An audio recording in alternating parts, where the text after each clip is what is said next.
ഭരണസിരാ കേന്ദ്രമായ തിരുവനന്തപുരത്തെ നിയമസഭാ മന്ദിരം, അതിന്റെ ഗാലറിയിലിരുന്ന് സഭാ നടപടികളുടെ ദൃശ്യഭംഗി നേരിട്ട് ആസ്വദിക്കുമ്പോഴും ഞങ്ങളുടെ ഉള്ളിൽ ചില ലക്ഷ്യങ്ങൾ ഉണ്ടായിരുന്നു.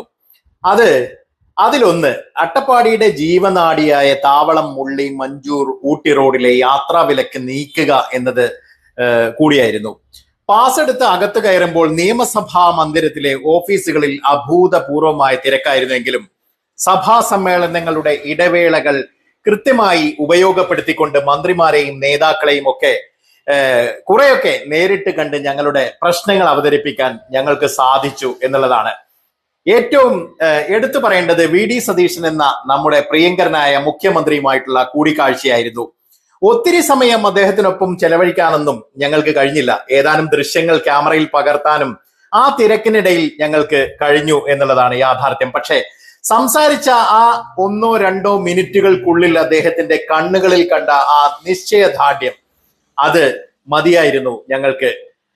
അതോടെ അദ്ദേഹം എത്രത്തോളം ജനങ്ങൾക്കൊപ്പം ചേർന്ന് നിൽക്കുന്നു എന്നുള്ള ആ ഒരു കാഴ്ചപ്പാട് കൃത്യമായിരുന്നു. എന്തായാലും നല്ലൊരു ജനകീയ നേതാവാണ് ഞങ്ങളുടെ മുന്നിലെന്ന് നമുക്ക് മനസ്സിലാക്കി തരുന്ന കുടുംബങ്ങളടക്കം അദ്ദേഹത്തിന് നിവേദനം നൽകാൻ എത്തിയത് കാണുമ്പോൾ നമുക്ക് മനസ്സിലാകും നമ്മുടെ ബഹുമാനപ്പെട്ട മുഖ്യമന്ത്രിക്കും വനം വകുപ്പ് മന്ത്രിക്കും അതേപോലെ മറ്റ് ബന്ധപ്പെട്ട മന്ത്രിമാർക്കുമെല്ലാം ഞങ്ങള് നമ്മുടെ വാർഡ് കൗൺസിലുമായിട്ടൊക്കെ ബന്ധപ്പെട്ട മണ്ണാർക്കാട് നഗരസഭയുമായി ബന്ധപ്പെട്ട കാര്യങ്ങളിൽ ഞങ്ങൾക്ക് നിവേദനം നൽകാൻ കഴിഞ്ഞു എന്നുള്ളതാണ്. ഈ മുഖ്യമന്ത്രിയെ കാണാൻ വന്ന പലരുമായിട്ടും ഞങ്ങൾ സംസാരിച്ചു കേട്ടോ. അപ്പോ അവരൊക്കെ ഈ പറയുന്ന അദ്ദേഹത്തിന്റെ ദീർഘദൃഷ്ടിയിൽ അദ്ദേഹം കാണുന്ന പല പദ്ധതികളെ പറ്റിയും ആവേശത്തോടുകൂടി സംസാരിക്കുന്നത് കാണാമായിരുന്നു. എന്തായാലും മിഷൻ സമുദ്ര പോലുള്ള കേരളത്തെ ഒരു എന്താ പറയാ സമുദ്ര നഗരമാക്കി മാറ്റും എന്ന കാഴ്ചപ്പാട്, അങ്ങനെ ഒരുപാട് കാര്യങ്ങളിൽ അദ്ദേഹത്തിന്റെ ദീർഘവീക്ഷണം അത് ജനങ്ങൾ തന്നെ പങ്കുവെക്കുന്നത് ഞങ്ങളെ അത്ഭുതപ്പെടുത്തി എന്നുള്ളതാണ്. എന്തായാലും ബഹുമാനപ്പെട്ട മുഖ്യമന്ത്രിക്കും വനം വകുപ്പ് മന്ത്രിക്കും മറ്റ് വകുപ്പ് മന്ത്രിമാർക്കും ഒക്കെ ഞങ്ങൾ നേരിട്ട് നിവേദനങ്ങൾ കൈമാറി. നിയമപരമായി ചെയ്യാൻ കഴിയുന്ന സകല ഇടപെടലുകളും നടത്താമെന്ന് അവരെല്ലാം ഞങ്ങൾക്ക് ഉറപ്പും നൽകിയിട്ടുണ്ട്. പക്ഷെ ഞങ്ങള് യഥാർത്ഥത്തിൽ ഞങ്ങളുടെ ഒരു യഥാർത്ഥ പ്രശ്നം എന്ന് പറയുന്ന അട്ടപ്പാടിയുമായി ബന്ധപ്പെട്ടതാണ്. മുള്ളി അതിർത്തിയിൽ സംഭവിക്കുന്നത് എന്തുകൊണ്ടാണ് തമിഴ്നാട് പെട്ടെന്നൊരു സുപ്രഭാതത്തിൽ ഈ മഞ്ചൂരിലേക്കുള്ള വഴിയിൽ കൊട്ടിയടക്കുന്ന രൂപത്തിൽ ഒരു നടപടി വന്നത്? ഇതിന്റെ യാഥാർത്ഥ്യം ഓരോ മലയാളിയും തിരിച്ചറിയണം. ഞങ്ങളുടെ ചെറിയൊരു കണക്കെടുപ്പിൽ തന്നെ അട്ടപ്പാടി മേഖലയിൽ അടുത്തിടെയായി ഉയർന്നു വന്നത് 100-ലധികം റിസോർട്ടുകളാണ് എന്നുള്ളതാണ് യാഥാർത്ഥ്യം. താവളം, മുള്ളി, മഞ്ചൂർ വഴി ഊട്ടിയിലേക്കുള്ള യാത്ര സുഗമമായാൽ അട്ടപ്പാടി വഴി ഊട്ടിയിലേക്കുള്ള വിനോദസഞ്ചാരികളുടെ ഏറ്റവും വലിയ ഇടത്താവളമായിട്ട് അട്ടപ്പാടി മാറുമെന്നുള്ളതാണ്. യാത്രക്കാർ ഇവിടെ തങ്ങും, ഇവിടുത്തെ ടൂറിസം കുതിച്ചുയരാം, കേരളത്തിലേക്ക് വലിയ തോതിൽ പണം ഒഴുകും.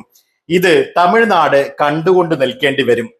ഇല്ല, അട്ടപ്പാടിയുടെ ഈ സാമ്പത്തിക കുതിപ്പിനെ മുളയിലെ നുള്ളാൻ, നമ്മുടെ വികസനത്തെ വരിഞ്ഞു മുറുക്കാൻ തമിഴ്നാട് കണ്ടെത്തിയ കുറുക്ക് വഴിയാണ് ഈ ബ്ലോക്ക്.